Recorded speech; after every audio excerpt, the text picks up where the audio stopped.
พี่น้องตอนนี้เขาก็มาฮอดพัทยากลางแล้วพี่น้องเนาะฮอดอยู่แถวหาดแล้วตอนนี้เขาจะพาพี่น้องไปย่างเลาะเบิ่งหาดน้อยหนึงเนาะพี่น้องเนาะว่าน้ำมันขึ้นหรือว่าน้ำมันลงส่ำใด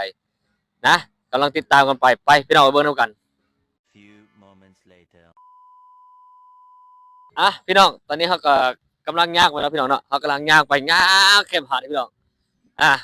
มาเบิ่งน้ำกันเด้อพี่น้องเนาะหาดนะพี่น้องตอนนี้เขาก็มาฮอดแล้วเนาะพี่น้องนี่เขากำลังย่างลงพี่น้องย่างลงตอนนี้น้ำลงหลายพี่น้องเห็นปะปลาถูกแน่นดีเลยพี่น้องแน่นดีพี่น้องตอนนี้เขามาเลาะเบิ่งบรรยากาศตามที่ชายหาดแล้วพี่น้องวิวบรรยากาศดีพี่น้องเลยน้ำก็ลงหลายพี่น้องอันนี้เป็นตัวที่เขากันนะพี่น้องเนาะตัวที่ว่าเขากันบ่ให้เขาเอิ้นว่าขีดจำกัดที่ว่าบ่ให้คนลงไปกายนะพี่น้องเนาะแต่ว่ากายพุ่นคือว่าท่วมหัวเขาบ่รับผิดชอบคือว่าแถวๆนี้เขาให้ลิ้นได้พี่น้องแถวๆนี้อ่ะแล้วก็ให้เบิ่งแถวอ้อมแอมนี่ถ่ายหุ้นมือกล้องมาแล้วก็ถ่ายมาครั้งนี้อีกเบิ่งเอาทิศนี่พี่น้องแห้งหลายพี่น้องโอ้บรรยากาศเอ้าเฮ้ยพี่น้องมีป้องเบียร์ลาวอีกพี่น้องนี่เอ้ยยังเต็มอยู่พี่น้องนี่เอ้ยเบียร์ลาวพี่น้องนี่ยองพี่อยู่พี่น้องเฮ้ย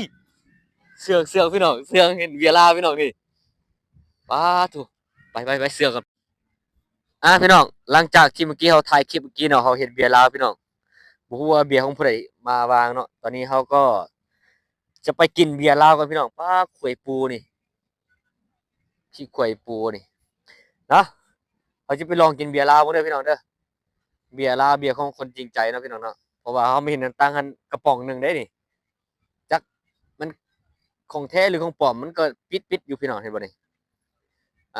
ดีแล้วมาถ่ายคลิปก็ได้เบียร์ลาวพี่น้องได้เบียร์ลาวไปกินสุดยอดเอาพี่น้องเด้อเขาสิลองแกะเบิ่งพี่น้องเป็นเบียร์ลาวแท้บ่นี่เดี๋ยวเขาจะวางโทรศัพท์กันเนาะมันจะมีไมค์พร้อมพี่น้องมาถึงเด้อพี่น้องเด้อนะเขาสิลองแกะเบิ่งเด้อมันเบียร์แท้บ่เบียร์ปลอมนี่โอ้ของแท้พี่น้องของแท้ญาติกันจืดเด้อพี่น้องลองมันกัน